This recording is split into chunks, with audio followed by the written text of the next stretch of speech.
Good morning বন্ধুরা, আবার চলে এলাম তোমাদের সামনে একটা নিউ ব্লগ নিয়ে।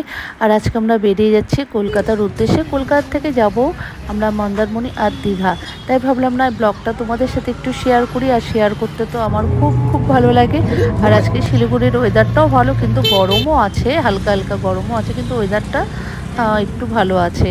আর এই কয়দিন যা গরম ছিল তার থেকে অনেক ভালো ওয়েদার। আর তোমাদের সাথে কথা বলতে বলতে দেখো স্টেশনও পৌঁছে গেলাম।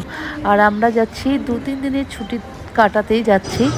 কারণ মেয়ের যখন স্কুল ছুটি পড়ে গেলাম, ভাবলাম না 2 দিনের জন্য একটু ঘুরেই আসি। কোথায় যাব, তাই সমুদ্র খুব ভালোবাসি আমি। তাই ওর বাবাকে বললাম চলো সমুদ্রে একটু ঘুরে আসি। আর দেখো আমরা ট্রেনে উঠে গেছি। এতটা হাঁটতে হয়েছিল কি বলবো। আমরা যে ট্রেনে যাচ্ছি স্পেশাল ট্রেন, ওই ট্রেনে আমাদের বগিটা প্রথমেই ছিল একদম। আর প্রচণ্ড পরিমাণে আমাদের হাঁটতে হয়েছে, মানে ক্লান্ত হয়ে গেছে হেঁটে, জানো না তো। তারপর এসে বসেছি, এসেই চা অর্ডার দিয়েছি। আর ট্রেনে যাব, চা খাবো না এটা কোনো দিন হয় বলো।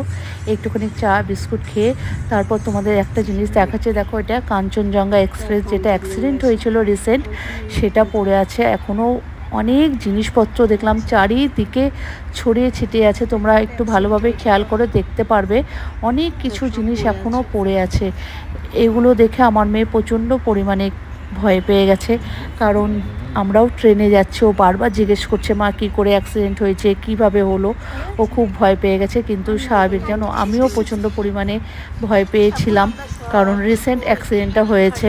আর আমারও প্রচণ্ড পরিমাণে ভয় লাগছিলো। ওকে আমি বুঝতে দিইনি, কারণ আমি ভয় পেলে ও ভয় পেয়ে যাবে, সেজন্য আমি ওকে বুঝতে দিইনি। কিন্তু যখন আমি ট্রেনে যাচ্ছিলাম, সত্যি আমারও খুব মানে একটা আতঙ্ক কাজ করছিল। আর আমরা যে বগিতে বসেছি কোনো প্যাসেঞ্জার ছিল না, একদম ফাঁকা ট্রেন ছিল, জানো না তো।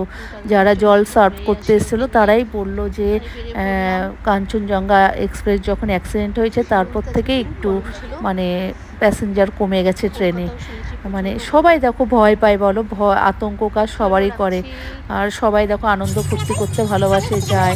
যখন অ্যাক্সিডেন্টটা হয়েছে সত্যি কত মানুষ মারা গেছে, মানে খুব প্যাথেটিক মানে ব্যাপারটা ছিল।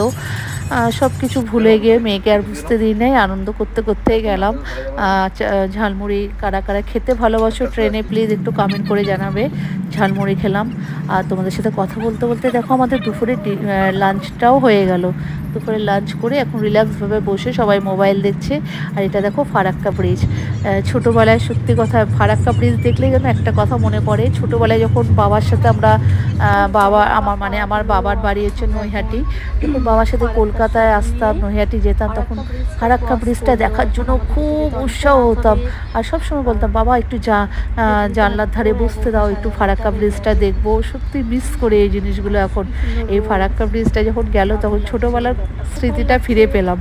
মানে দেখার জন্য জানলার সামনে বসা নিয়ে মানে ভাই বোনদের মধ্যে একটা মানে ঝগড়া গেছাল লেগে যেত।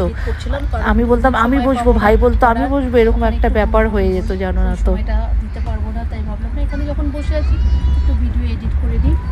তো আমি একটু এডিট করলাম। চলো রাখছি, পরে আবার তোমাদের সাথে দেখা করছি। চলো বাই। আর দেখো এখন আমরা খেয়েছি কি বলো তো, পেয়ারা মাখা। কারা কারা পেয়ারা মাখা ভালোবাসো প্লিজ একটু কমেন্ট করে জানাবে। আর দেখতে দেখতে দেখো সন্ধ্যা হয়ে গেছে, 6:45 বাজে এখন।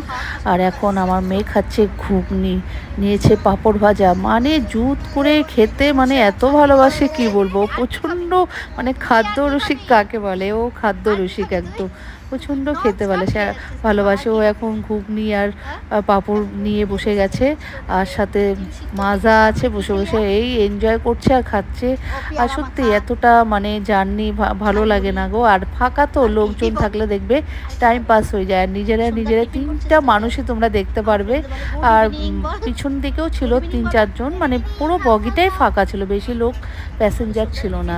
তাই এইভাবেই গেলাম এনজয় করতে করতে। দেখতে দেখতে সন্ধ্যাও হয়ে গেল। আর এখনই হয়তো পৌঁছে যাব, বেশিক্ষণ টাইম নেই। আমরা দেখো কথা বলতে বলতে পৌঁছে গেছি। আর তোমাদের যদি এই ব্লগটা ভালো লাগে অতি অবশ্যই একটু লাইক শেয়ার একটু কমেন্ট করো। আর বেশি বেশি করে একটু শেয়ার করো প্লিজ বন্ধুরা, একটু ভালোবাসা দাও। আবার আসবো নতুন ব্লগ নিয়ে, আবার তোমাদের সামনে আসবো। মন্দারমণিতে যাচ্ছি, সেই ব্লগটাও তোমাদের সাথে শেয়ার করব। প্লিজ তোমরা ব্লগগুলো দেখো আর একটু লাইক কমেন্ট করো। চলো আজকের মতো তো ভিডিওটা এখানেই শেষ করছি। সবাই ভালো থেকো, সুস্থ থেকো। আর কি বলবো, আর একটু বেশি বেশি করে একটু ভালোবাসা দিও, আর কিছু চাই না। চলো টাটা, রাখছি। ভালো থেকো সবাই। চলো।